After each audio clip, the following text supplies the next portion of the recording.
வணக்கம் நண்பர்களே. ஓம் ஓம் நம்பதே நமக்கு. இது ஆர்த்தம் ஜோதிடம். நான் உங்கள் ஜோதிடர் கார்த்திக் பாபு.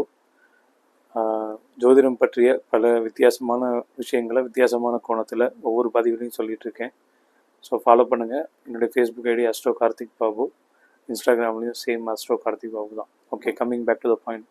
சந்திரனோட நட்சத்திரங்கள் அப்படிங்கிறது வந்து பார்த்திங்கன்னா ரிஷபம், கன்னி, மகரம், இந்த 3 ராசியில் தான் நல்லா முழுமையாக உட்காந்துருப்பாங்க. அதாவது ரோகிணி, அஸ்தம், திருவோணம் அப்படின்னு சொல்லிட்டு, சரிங்களா?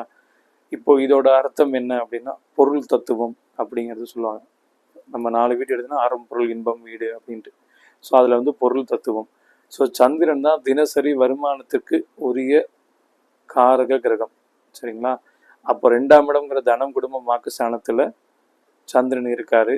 அதுக்கப்புறம் வந்து பார்த்திங்கன்னா ரண, ருண, கடன் அப்படி சத்ருஸ்தானத்துக்குள்ள வந்து பார்த்திங்கன்னா அங்கே சந்திரன் இருக்கார். அதுக்கப்புறம் தொழில் ஸ்தானமான சனி பகவான் வீட்டில் வந்துட்டு சந்திரன் இருக்கார். ஸோ சுக்கிரன், புதன், சனி, இந்த 3 பேர் வீட்டில் தான் வந்துட்டு சந்திரன் அப்படிங்கிறவர் இருக்கார்.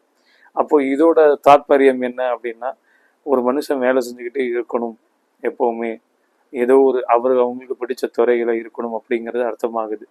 இதில் வந்துட்டு ரிஷப வீட்டில் வந்து சந்திரன் வந்து உச்சமாவார்.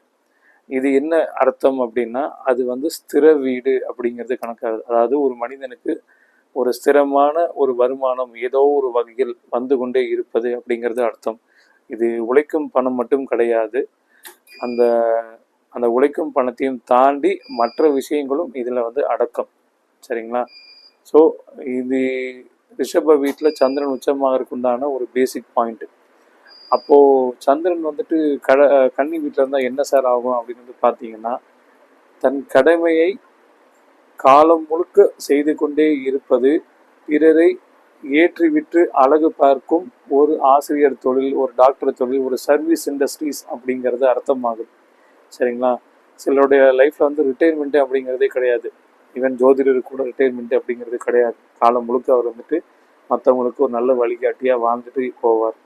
அப்போ அதே மாதிரி அப்போ சனி பகவான் வீட்டில் அப்படின்னு எடுத்துக்கிட்டிங்கன்னா அதுலேயே ரிட்டைர்மெண்ட் லைஃப் அப்படிங்கிறது கிடையாது, ஓகேங்களா? ஏன்னா அது வந்துட்டு கர்மம். மனிதன் ஏதோ ஒரு கர்மத்தை செய்து கொண்டே இருக்கிறான் தன்னுடைய வாழ்நாள் முழுக்க, சரிங்களா? ஸோ சந்திரனோட இந்த நில தத்துவமும் ஸ்திர, உபய, சர தத்துவமும் அடங்கியுள்ளது. ஓகே, இனி இதை பற்றி அடுத்தடுத்த பதிவுகளில் டீட்டெயிலாக பார்க்கலாம், வேறு வேறு காம்பினேஷனில். நன்றி.